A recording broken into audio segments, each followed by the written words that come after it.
Suatu hari, seorang anak kecil memegang 2 buah apel di kedua tangannya. Ibunya datang mendekat sambil tersenyum, kemudian berkata, "Sayang, boleh ibu minta apelnya 1?" Si anak memandang ibunya beberapa detik, kemudian dengan cepat menggigit kedua apelnya secara bergantian. Si ibu berusaha menyembunyikan kekecewaannya. Namun senyumnya sudah terlanjur luntur dari wajahnya. Sampai kemudian, si anak menyodorkan salah satu apel yang telah digigitnya tadi kepada ibunya. Dengan sukacita dan senyum ceria, si anak berkata, "Ini untuk ibu, karena yang ini lebih manis." Ternyata, sang anak ingin memberikan yang terbaik untuk ibunya. Karena itu si anak perlu untuk memastikannya.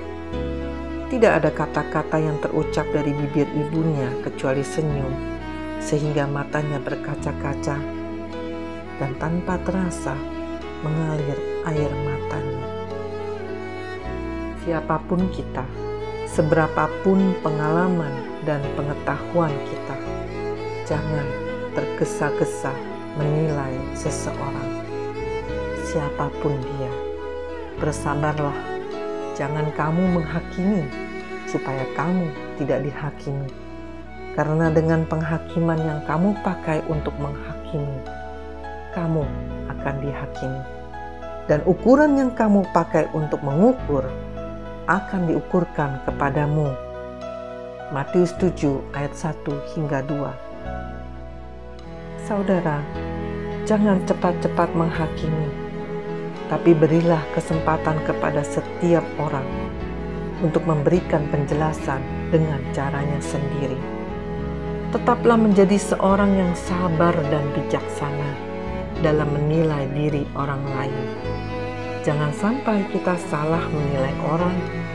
Ingatlah pepatah yang berkata, "Jangan menilai buku dari sampulnya," yang artinya jangan menilai bobot atau nilai dari suatu hal dari penampilan luarnya saja. Ada yang mengatakan sesungguhnya medan peperangan terbesar berada di pikiran kita. Karena pikiran itu sangat kuat mempengaruhi kehidupan seseorang. Pikiran kita seumpama tanah yang tidak pernah peduli terhadap jenis benih apa yang ditanam.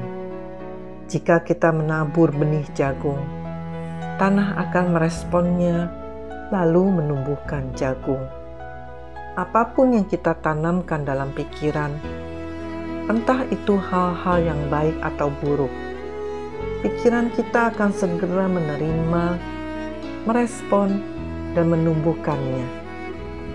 Sadar atau tidak, seringkali kita memperkatakan hal-hal buruk, baik tentang diri kita sendiri ataupun orang lain.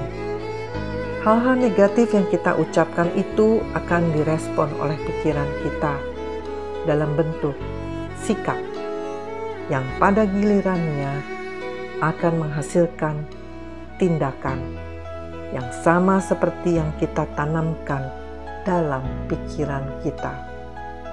Jika tindakan tersebut dilakukan terus-menerus, maka itu akan membentuk karakter. Segala sesuatu mulainya dari kecil.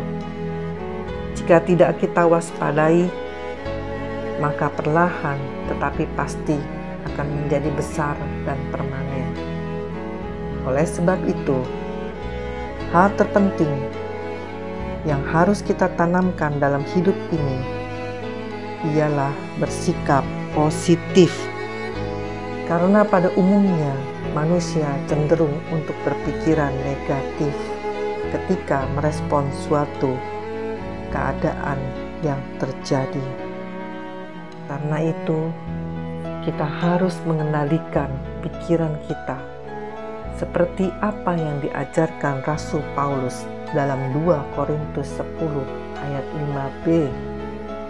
Kami menawan segala pikiran dan menaklukkannya kepada Kristus. Amin.